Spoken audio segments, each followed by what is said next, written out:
Today, Open Source Security is talking to Mikael Barbero, Head of Security at the Eclipse Foundation. I'm very excited to have Mikael here. So I saw a talk your crew gave at one of the Open Source Security Summit things about SBOMs in the Eclipse Foundation. And I reached out to you and was like, hey, you should come talk about that. But as I did more and more research at the Eclipse Foundation, holy crap, this is an epic organization. So Mikael, why don't you introduce yourself? Tell us a little about kind of who you are and what the Eclipse Foundation is and what you do. And I just have so many questions. So first of all, thank you, Josh, for having me there. It's really a great honor to be there and talking with you. So as you said, I'm head of security at the Eclipse Foundation. So I lead the security team at the foundation, and our main mission is to help our projects to improve the security posture of their supply chain. But maybe before we dive into that, I can introduce it a bit, the Eclipse Foundation, for those who don't know us or think that we are the foundation of the Eclipse IDE, because that's what we hear very often. Yes. Well, and that's what I knew you as. But as I started, you have over 400 projects now. Exactly. 420, and the ID is maybe between 40 and 60. I don't have the exact count, but if you count the main project and the various plugins, it's 40 to 60 projects, and the rest are other things. And we have projects like Adoptium, a free open source distribution of OpenJDK, a Java distribution. We have projects in the automotive world. We have IoT's project, so Eclipse Mosquito, very well-known MQTT server that are used by many thinkers at home. So it's also an Eclipse project, and many others. So yeah, we have all those projects, but very widely diverse in various languages. And what we do for them is to provide services for them to thrive. So we have internal IT team to provide them with services. So we used to offer Git hosting or CVS hosting. That was in the early days when there was nothing available. Yeah, I know. We old, right? Yeah. But nowadays, of course, they use GitHub, but we provide additional services on top of GitHub so that we can actually enforce the second service that we provide is actual governance for the project. So one of our main services is to ensure that the project are vendor neutral, open, and transparent. So by that we actually have rules, and we ensure that nobody can come and take over a project, or that the election of committers of people who actually have right permission to a project, it is done via a public election with real motivation, and not just because someone has been hired by the company that is mainly maintaining the project and would like to add someone new. So that's the kind of service that we provide. So IT, governance, but also some marketing to help our project do conferences or organize meetup. And finally, the last thing, and that's the very origin of the foundation, is the IP and legal management. So we own the trademarks of all those projects to protect them from some of the nasty move that we have seen in the industry in the recent years. That cannot happen when you have a project at the foundation. But we also ensure that there is an IP due diligence, a license compliance checks, if you want, for our project. So that's what we've been doing for the last 2 decades. And because that was the concerns of the industry, right? Nobody wanted to get sued because they were incorporating GPL code into their products. But for the last 4-5 years now, the concerns have shifted a bit, and it has been moved to security, of course. The threat of being attacked by the supply chain has been the big concern. So that's why we've created this team at the foundation.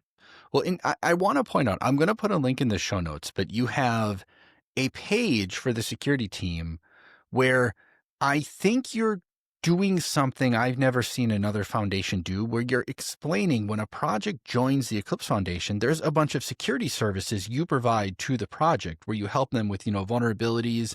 You help them understand like what's going on security wise in their project. You help them like with SBOMs is the one I hope we'll get to soon. There's so much to talk about. Like that's so cool, right? That is something I feel like all of the security nerds probably just assumed everyone knows, but like no one probably knows this. So I think writing this down is incredibly cool. Oh, thank you. So yeah, we promote and encourage our projects and help our project adopt best practices, specifically on supply chain security, because that's been a big focus. So everything on SBOM, mitigating supply chain attack, mitigating threats, like the threat models that is detailed by the SALSA project at the OpenSSF. That's definitely what we do for our projects. But of course, we need to do that at scale because we have 420 plus Yes. projects, so we cannot go after each other and help them individually. So sometimes we do point-to-point help, but we need to tool ourselves or to define our processes so that we can scale for our projects. So and for that, we don't have much choice than everything that we do is to actually empower our projects. So the very first thing that we've been focusing on the first couple of years is to help our project to secure their GitHub configuration, the settings of their GitHub organization and repositories. So enabling branch protection, of course, enabling two-factor authentication, but that was a given for that. But ensuring that the CI/CD tokens, the GitHub tokens, have restricted permission by default, and so on. So all the good stuff that you can get from OpenSSF Scorecard and other projects to assess your repositories. We've developed tools so that we can ensure that all of our projects are configured the right way. So that's one thing that we do. But as you mentioned, we don't only do supply chain security, we also help our project understand how to do vulnerability management or how to handle vulnerability reports from security researchers. So on that side, we basically act as facilitators between security researchers that they speak a specific language and our open source individuals that speaks another language, and we try to to make them understand each other and ensure that everybody is on the same page regarding the deadlines or when ensure that the project understand that the security researcher will want to publish that within a given time frame. The report or the publication and ensure that there is actually follow-up. So that's also one of our main missions is to help our project understand what is coordinated vulnerability disclosure and do that the good way. Which is really hard to do. I know a lot of people take that for granted sometimes just because when you work with certain organizations, it feels easy or like they have it all figured out, but it is so much work. And especially from your perspective, if you have 400 projects, you probably have way more than 400 open source developers. And trying to make them understand what's going on is really hard sometimes, like really hard. I know exactly. Oh man, just thinking about that again, like brings back. I used to do this when I was at Red Hat, and I would say 80% of the time it's not too bad, but man, that 20%, like holy cow, it goes south fast sometimes. But also, I guess at the same time, projects you're working with understand who you are. They understand what you're doing. So it's not like you're just some rando showing up one day in an inbox. It's like, hey, guess what? I've got a bunch of security vulnerabilities for you, which is pretty cool. Totally. It really helps to be from the foundation so that they understand that is really for them that we are here. And of course, we have many projects that are already very mature on that and that they don't need much help from us. They know how to do that the good way. But yeah, for the newer one or the smaller ones, definitely they require our help. Yeah. Okay. So you mentioned you have tools. For example, I'll just use the GitHub repos in this context. When you say tools, do you mean like actual like technology, like automation, or are you talking about just like, here's a document I need you to read, developer of this project? So it's both. Okay. But for the GitHub part, for specifically, we actually developed a project called OtterDog.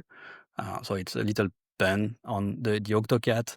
Nice. The otter, the sea otter is the the predator of octopus and cat and dogs. Anyway, I love it. That's great. I'm rattling. So this is a tool that helps project to maintain and configure their GitHub organization as code.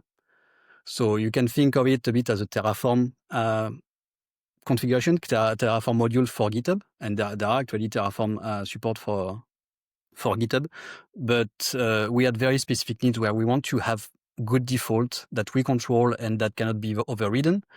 And we want to also give the flexibility to the project to for some settings where they obviously have to tweak that and configure the whole thing in their own way. Okay. So that's why we actually developed this tool on our own, and that's of course an open source project at the Eclipse Foundation, and anybody is open to use it. Okay, cool. That makes sense.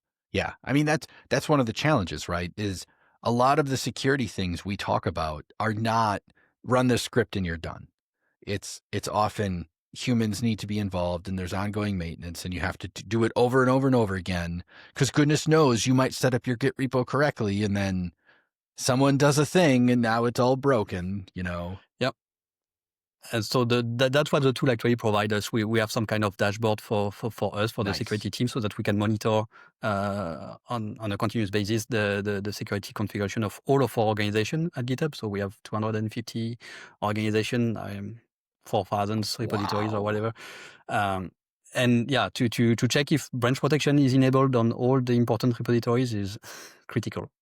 Oh man, I can't even imagine. Just thinking about it, I see GitHub rate limiting me in my mind. That's like the story of my life usually when I do things with GitHub. So, wow. Yeah, we had these kind of issues, but I'm lucky to have tremendous and wonderful people on the team that have been developing those tools and those best practices, and they've been doing great.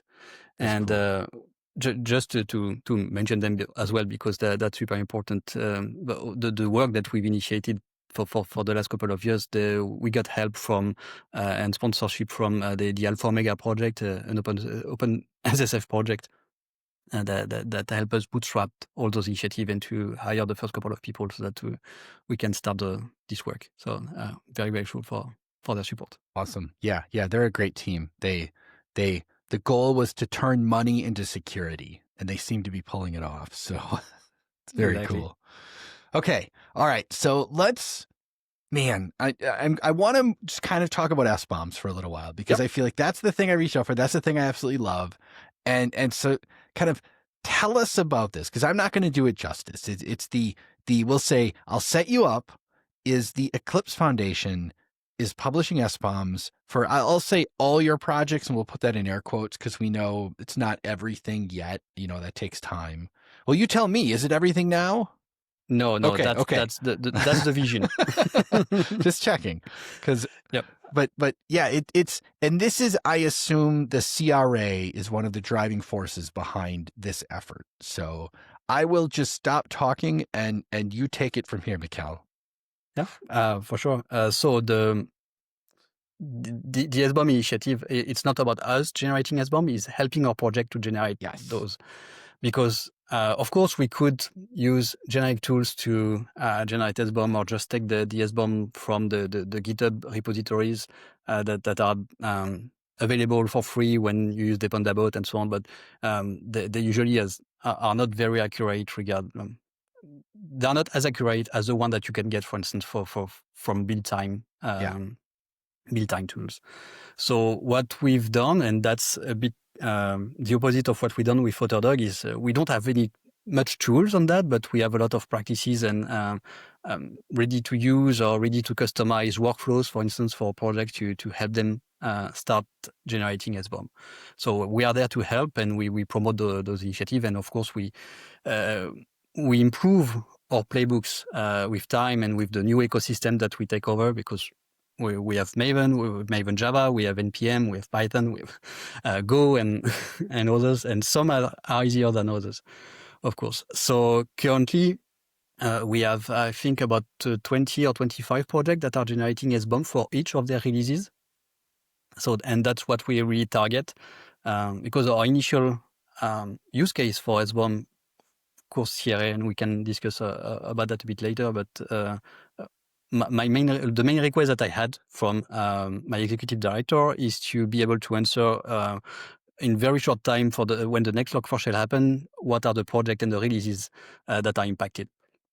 So that's the main concern that we have. We need this information, so we want to store the historical SBOMs of all of our project and what are their releases. Okay. All right. Let's start with the generation piece. Yeah. Because usually when someone says they need an SBOM, the answer is just, oh, run this tool and you get an SBOM. But that's not what you're doing, right? You mentioned build time, because there are different stages to build an SBOM. There's, for example, before the build, when you have source code. There's during the build, when you're actually doing the things to make in your case, it's a lot of Java. So obviously you have to compile Java. And then there's post-release, where you might add other things. And you mentioned build time. So tell us what does that mean and what does that look like? So we tend to promote build time SBOM because we feel like that's the most accurate, or the one that represents the best what is the output of our projects at the foundation. So we have a couple of products, but we have a lot of frameworks as well that deliver libraries. So it's really at build time where we see what it is built against, and that we have the better vision about the environment where they are built on. And where we can deliver the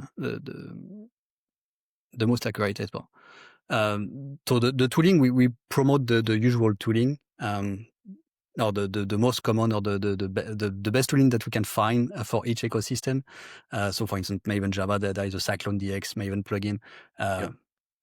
Pretty straightforward on a single module project. As soon as you're talking about multiple repos, multiple submodules, and so on, it requires a lot of tweaking. And so that's where we are gaining expertise, and we can actually help our projects to do it the right way, to have an accurate representation of their dependencies. Sure. And so you're going to a project with basically instructions to modify their CI system to run, in the case of, we'll just pick on Java, because why not, to run the Cyclone DX Java, it's the Maven plugin you said you're using, right? Yeah. So yeah, the Maven correct. plugin, install the Maven plugin, it runs during the build, it spits out an SBOM. In theory, we're all good now, but we're not really, right? Yeah, because what do you do from there?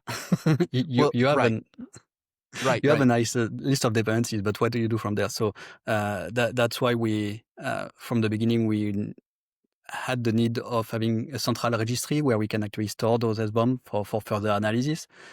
So we pick up dependency track for that. Nice. The OWASP open source project, we felt like it was ticking most of the boxes that we had in terms of requirements. So we help also our project to push the SBOM over there, so that after that, dependency track has many features like continuous scanning of those SBOM for new vulnerabilities on some OSINT vulnerability sources. But there is also legal or license checks and license policy on dependency track that we can implement. We are not there yet, but we eventually plan or hope that we can merge, or at least make our IP due diligence processes from 20 years ago more in line with what we do for vulnerability management. And dependency track seems to be a good opportunity for that, but we are still far from going there. For sure. I mean, you got to one step at a time, right? Okay, so that's really cool sounding. And we mentioned Java, but so every ecosystem is different, right? It's the things you're doing for the Java people are not the things that you're going to do for the Go or Rust or pick. I mean, the Eclipse Foundation, you have every technology on the planet somewhere in the projects. So how are you approaching I guess, the need to differentiate between different things? Because it can be a considerably different kind of skill gap, right? Where like the lessons you learn on Java don't necessarily have a whole lot to do with Go, for example. Yeah.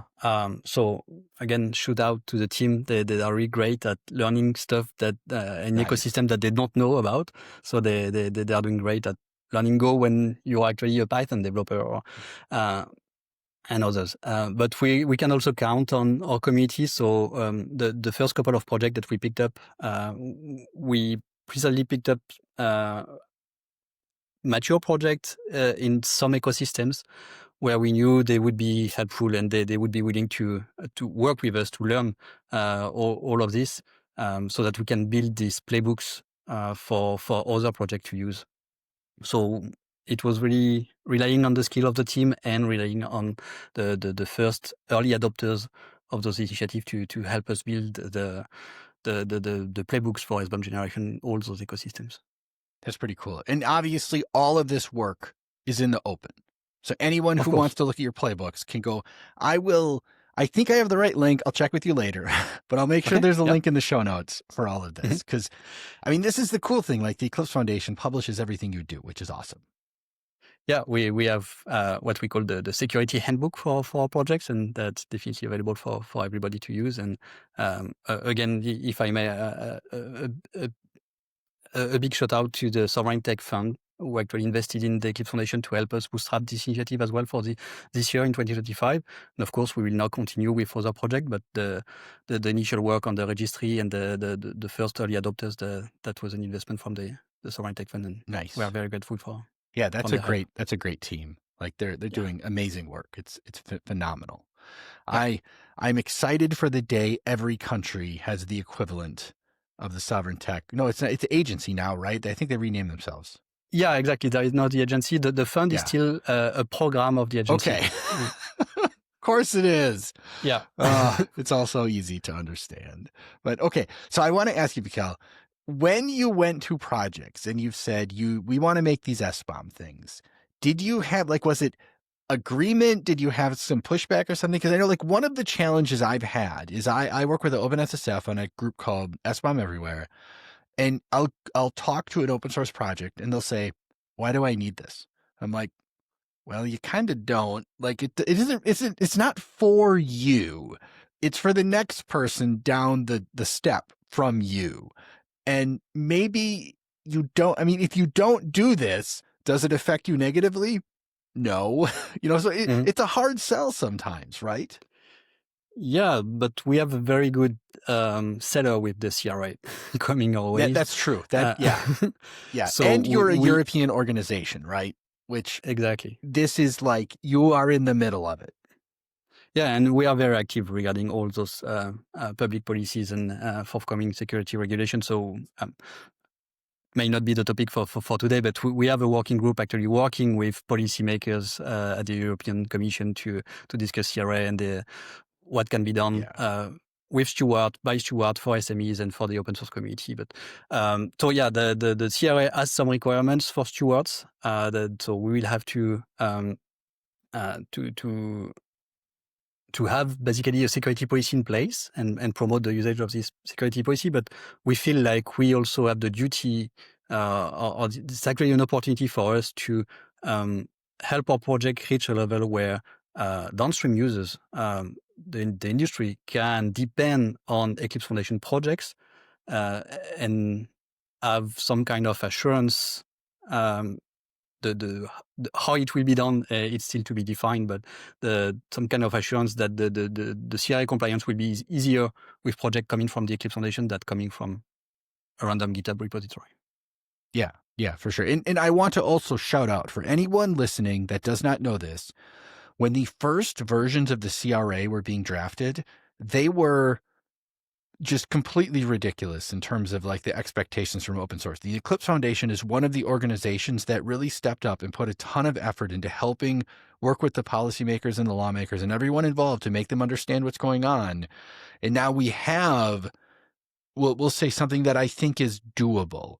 I'm not going to say it's perfect and the devil's going to be in the details, but the CRA feels reasonable now as opposed to how it started, where it would have probably killed open source. Oh yeah, for sure. For sure. Yeah. Mike Milinkovic, the executive director of the foundation, published a couple of blog posts after the one from NLNet and of course other organizations that understood that the CRA could be very damaging for the open source communities and the industry at large, actually, because of course the industry relies on open source.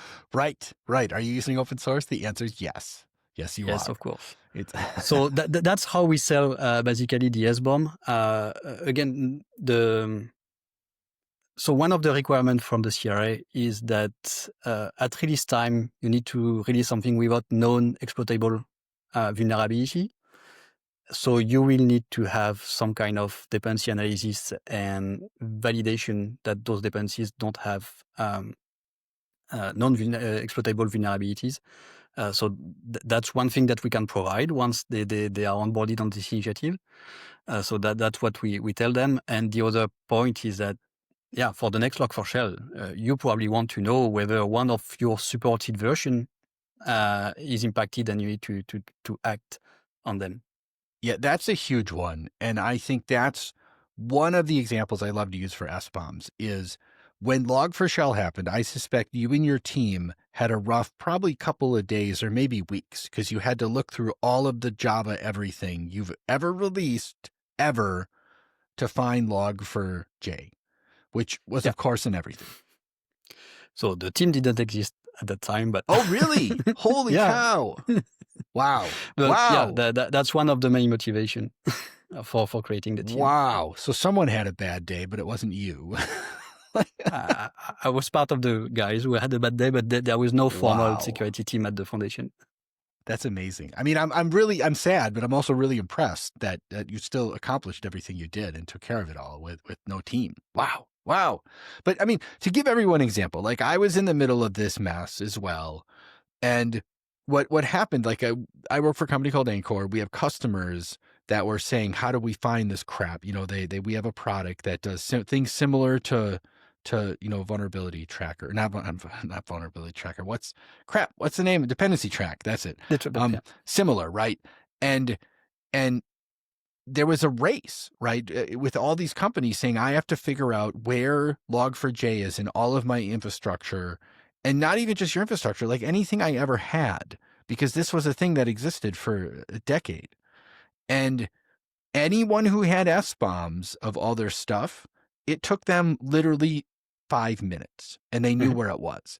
The people who didn't have SBOMs and had to scan and dig, I remember I talked to someone who worked for a large company and it was one of those, we think in about a month, we'll know all the stuff we have to look at. I'm like, whoa, what? Like and they said like, literally, this is going to take us a year to get through our stuff. And I'm just like, I don't even know what to say to that. But, I mean, it sounds so easy now because I feel like we have this tooling and knowledge we didn't have. But yeah, like now with dependency track, if Log4Shell happens again, it's going to take you, 30 seconds for the query to run, and you're going to know exactly what you've got and where it is, which is cool, right? Yep. And then we can take it even a step further because the dependency track has this tooling, but many other tools have as well to be able to express the VEX statement on those vulnerabilities. Yes. So it's an opportunity as well for our project to be able to maintain more versions, more major version maybe, because they will be able to declare that, okay, I have this vulnerability or this vulnerability is declared on one of my components, but I'm not impacted because XYZ. Yes. So that's also a big plus for having SBOM is to be able to describe whether you are impacted by a vulnerability or not on previous versions. That's right. And what Mikael just said is VEX, VEX, which is Vulnerability Exchange, which is a standard to, we'll say, include additional information along with your vulnerability scans about like affected, not affected, things like that. And like Log4j is a good example where you were only affected if you were parsing, externally generated log data. So if you were just logging like, static lines or something like that, you couldn't be exploited. So that's an example of, we don't have to worry about this. And what happens is when you're in an organization, like let's say the Eclipse Foundation, where you have 400 odd projects, you're going to say, what are the things most affected by this problem? That's where we're going to put at the top of the list. And the things that aren't exploitable, it doesn't mean you're not going to fix it. It just means you'll fix it last. Because 400 projects is a lot of freaking projects if you have to do something on this scale. Yeah, thank you for the precision. Sometimes those acronyms, we use that too often every day. No, I know. We forget that we need to elaborate on that. Oh, I know. Yes, yes, it comes up all the time. It is amusing to me that when I talk to a new security person, they would just start rattling off, VEX and CVE and CVSS and whatever, and they're like, I have no idea what you just said. It's like, oh, sorry. Let me start at the beginning. And then as you go and you explain, you feel like you're a crazy person explaining something, because some of this stuff is just like, why did we do it that way? That doesn't make any sense. But whatever. Exactly. It is what it is. All right, Mikael. I don't want to take up too much of your time. I think we're coming to the end here, and I will certainly have you back to talk about more of the work you're doing, because this is like amazing work, and the things you're doing is just industry changing, which I absolutely love. But I'm going to give you the floor at the end. Like, what do you want everyone to know about the Eclipse Foundation, or what you're doing, or help you might need, or what anyone could do? It's like, take us home. It's up to you. Thank you. And I appreciate it, really, our conversation. Well, basically, we want really to be the foundation for open source, for secure development of open source projects. So we want to really be the role model, if you want, in terms of implementing all those best practices that come from security-oriented foundations like OpenSSF, OWASP, and others. They are really driving the work, leading the work in terms of developing new practices, threat modeling, and so on. And we want to be the role model in implementing those practices. So if you have a project or want to be CRA ready and looking for a steward, you're more than welcome to join us, to become a member of the foundation, or to propose a project. We will definitely be happy to have you and to help you improve your security posture and help you in your security journey. Amazing. And I just want to add, for anyone listening, when Mikael says about, being the implementers, it's a lot harder to implement this guidance than it is to make it. Because a lot of times this guidance is not coming from practitioners, so sometimes it's not practical or reasonable. So I applaud you for all of that work. And I know you feed your feedback, like the things you learn, back into these efforts, which is awesome, because that's exactly what's needed. So, I mean, holy cow, thank you for all the work. Thank you and the whole Eclipse Foundation. Like, you people are making such a huge difference. I love it so much. Thank you. Appreciate it. All right, Mikael, it has been a treat. I cannot wait to have you back. Thank you so much. Thank you, Josh. Have a good day.